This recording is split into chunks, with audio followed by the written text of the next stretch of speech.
Fala rapaziada, beleza? Começando mais um vídeo aqui no canal. O vídeo de hoje é para fazer uma pergunta para vocês. Eu quero começar, como eu quero conhecer as pessoas que estão assistindo os meus vídeos, eu quero entender como as pessoas, como algumas, a maioria, ou uma, duas pessoas que assistem meus vídeos, o que elas pensam, o que elas acham de certas atitudes que acontecem em algumas oficinas de São Paulo, ou do Brasil, ou do mundo, até com algumas pessoas do ramo automotivo, que é o seguinte, que depois eu vou contar algumas histórias, jamais tentar falar o que é certo e o que é errado. Se eu fiz isso em algum vídeo, eu até peço desculpa, peço perdão, porque no meu objetivo não é falar quem está certo e quem está errado. Cada um tem sua estratégia, cada um tem sua vivência, suas experiências, seus objetivos, seus sonhos. Então, cada um age de um jeito de acordo com tudo isso que eu falei. Que é o seguinte, acontecia muito lá na oficina, e começou a acontecer ainda mais quando os mecânicos, alguns mecânicos começaram a perceber em alguns momentos porque eu e meu irmão, a gente parou de fazer algumas coisas que eles queriam. Por exemplo, chegava carro para trocar óleo e filtro. Chegava carro para trocar óleo e filtro. Antes de colocar o carro no elevador, antes de colocar na valeta, antes de colocar no macaco para trocar o óleo, não importa onde, já falavam para a gente. Principalmente os mecânicos com menos idade e com menos tempo de empresa. A gente não estava acostumado, a gente sempre trabalhou, a gente tem até hoje 6 mecânicos que têm mais de 15 anos de casa. 6 mecânicos. E esses, eu não sei, questionavam um pouco, não questionava muita coisa, simplesmente fazia o que pedia. Ah, faz isso, faz. Faz outra coisa, faz.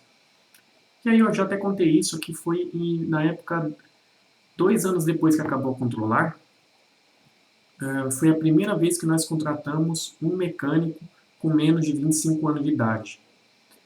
E esse mecânico, em menos de um ano de empresa, ele questionou tanto a gente, ele fazia tanta coisa nova, que eu, na empresa, desde 2002, eu nunca tinha visto, ouvido tanta coisa nova. Isso foi maravilhoso.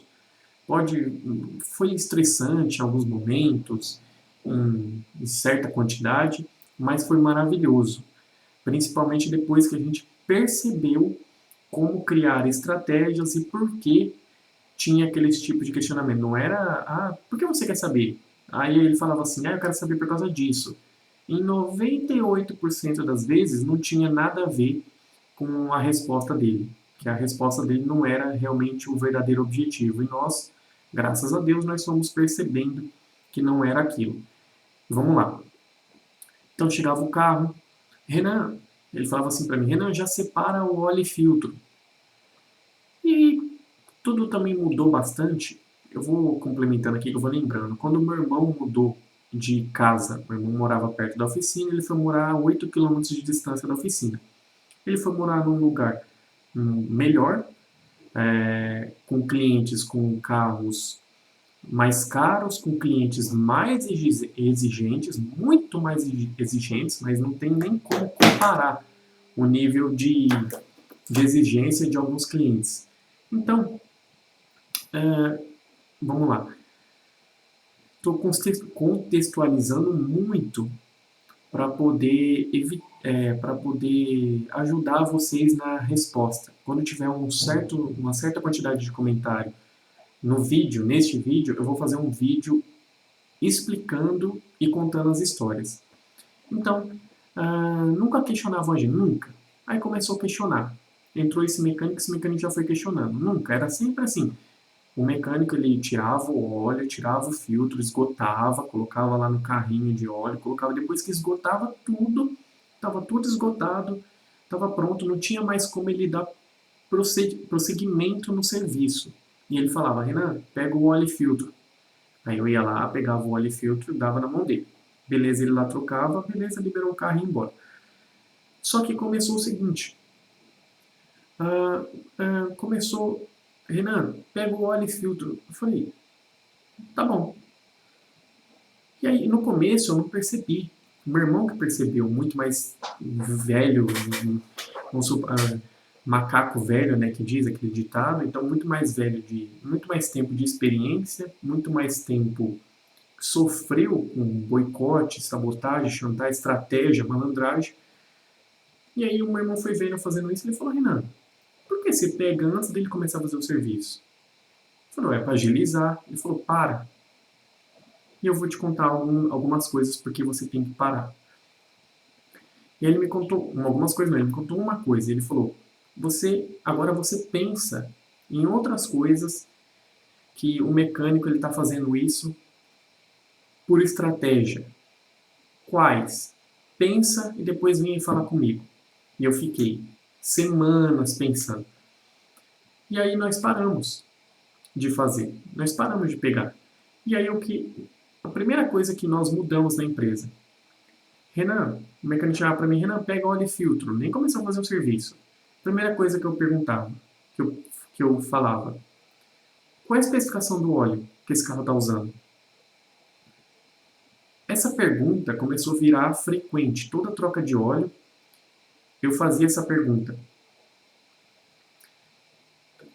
Só quando eu e meu irmão começamos a fazer esse tipo de pergunta, que eles não estavam acostumados, em menos de um ano, nós ouvimos diretamente e indiretamente mais de 100 reclamações, questionamentos, perguntas, críticas diferentes. A primeira vez, nós temos anotado até hoje, a primeira vez que nós fizemos essa pergunta, qual é a especificação? Nunca tínhamos perguntado, a gente sempre corria atrás. Chegava lá, a gente ia olhar em tabela de óleo, olhava em aplicativo de óleo, em software de óleo, enciclopédia, pesquisava na internet e tal. Manual, etiqueta, olhava naquela etiqueta que fica no capô do carro, a gente olhava na tampa de óleo, a gente perguntava para o cliente, beleza. Nós fazíamos esse trabalho. Depois nós paramos, começamos a questionar o mecânico para ver que tipo de atitude. Na verdade, era para ver a atitude dele, quais atitudes ele ia tomar depois dessa resposta. Porque a atitude dele ia fazer a gente mudar vários procedimentos na empresa, como nós mudamos. Outra coisa, pedia para a gente separar, e a gente separava na hora. E aí depois a gente só começou a separar quando realmente não dava mais para ele dar prosseguimento no serviço. Ah, Renan, pega lá logo, tipo, não dá mais, eu já tô aqui com tudo desmontado. Aí a gente começou a pegar o óleo e filtro e dar na mão dele. Então eu faço essa pergunta para vocês. Você que tem oficina, você que é cliente, você que é mecânico. Vamos lá. Pergunta 1. Por que você acha que o mecânico ele já pedia para separar óleo e filtro antes dele sequer manobrar o carro para colocar na vaga para fazer o serviço? Pergunta número 1. Por quê? Que tipo de estratégia, que tipo de malandragem, que tipo de responsabilidade ele se livra, que tipo de responsabilidade ele divide, que tipo de responsabilidade? Compromissos, obrigações, então, a curto, médio e longo prazo. Segunda pergunta.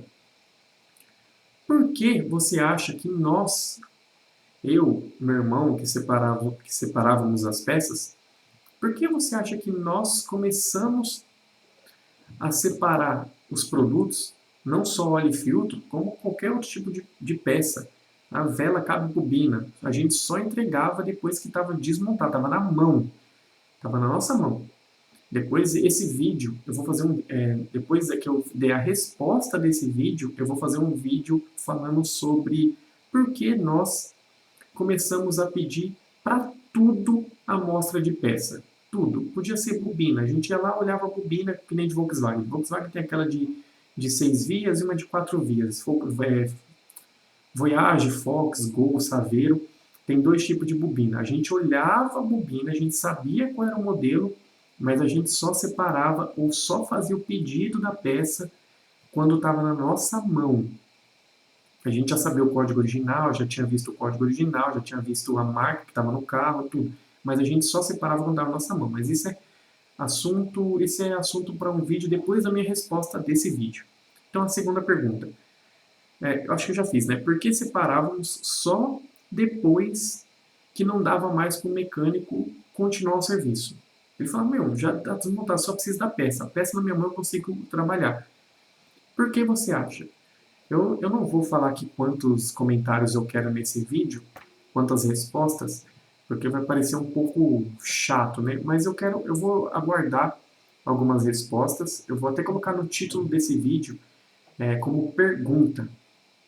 Então, quando bater uma certa quantidade de comentários, eu vou, lógico que na mesma pessoa comentando 50 vezes, 30 vezes, para mim não vai fazer diferença. Comentários diferentes. Quero saber de você, mecânico. Você fala assim, pô, não, a gente faz isso por causa disso, a gente faz isso, eu já fiz isso por causa disso, eu já vi fazer isso por causa disso. Então, comenta, deixa o seu comentário aqui. Eu já tenho a resposta, muitas pessoas ficam assim, ah, o Renan está perguntando porque ele vai basear a resposta dele nos nossos comentários. Não é. Não é. Você pensa o que você quiser, mas não é. Nós temos as nossas estratégias, já tivemos nossas estratégias muito bem definidas na empresa. Então, nós já temos livro de reunião com essas pautas, com essas explicações. Todas as nossas reuniões, desde 2012, são gravadas, estão gravadas até hoje. Está nesse meu computador aqui, mais 2 computadores. Todas as reuniões eram gravadas, então eram 2 reuniões por semana. Então nós temos gravados até hoje. Então, essas minhas respostas que eu vou dar, eu tenho gravação. Todo colaborador que a gente contrata e ele tem algum tipo de dúvida, a gente puxa no nosso histórico de reuniões e mostra para ele. Fala, ó, tá vendo? Aqui a gente já comentou 15 vezes sobre esse assunto aqui na empresa. Você está ouvindo pela primeira vez, mas nós já comentamos 15 vezes. Nós pegamos o caderno de reuniões, o colaborador que entra, o mecânico hoje que entra, o vendedor que entra, o gerente que entra, nós fazemos uma reunião com ele depois que ele está contratado, depois que ele passou do período de experiência, a gente chama ele, a gente pega o livro de reuniões, a gente mostra para ele, ó, você foi contratado em junho. Desde janeiro, as pautas das reuniões são essas. Isso aqui, isso. E na outra semana a gente comentou disso, na outra semana a gente comentou disso, nós fizemos isso, nós mudamos isso, nós retiramos isso. Então nós mostramos para ele. Poucas empresas fazem isso, nem empresa grande faz isso. Nós também achávamos que isso era errado, que isso era perigoso, prejudicial em diversas formas, em quantidade, para a gente, para a empresa, para outros colaboradores, mas começou a acontecer algumas coisas na empresa que a gente começou a mostrar. Eu depois vou fazer um vídeo falando também, eu vou fazer um vídeo também perguntando para vocês qual é importante, o que vocês acham que é importante um colaborador entrar na empresa e você mostrar para ele, pelo menos há 6 meses atrás, um ano atrás, o que vem falando nas reuniões. Mostrar vídeo, palestras que tiveram, quem participou das palestras da empresa, acho interessante. Então, gente, é isso. Se eu tiver alguma dúvida, se eu tiver algum complemento do vídeo, com certeza vai ter. Eu vou fazer alguma anotação e complemento no próximo vídeo, tá bom? Então é nóis, tamo junto, um abraço, até a próxima.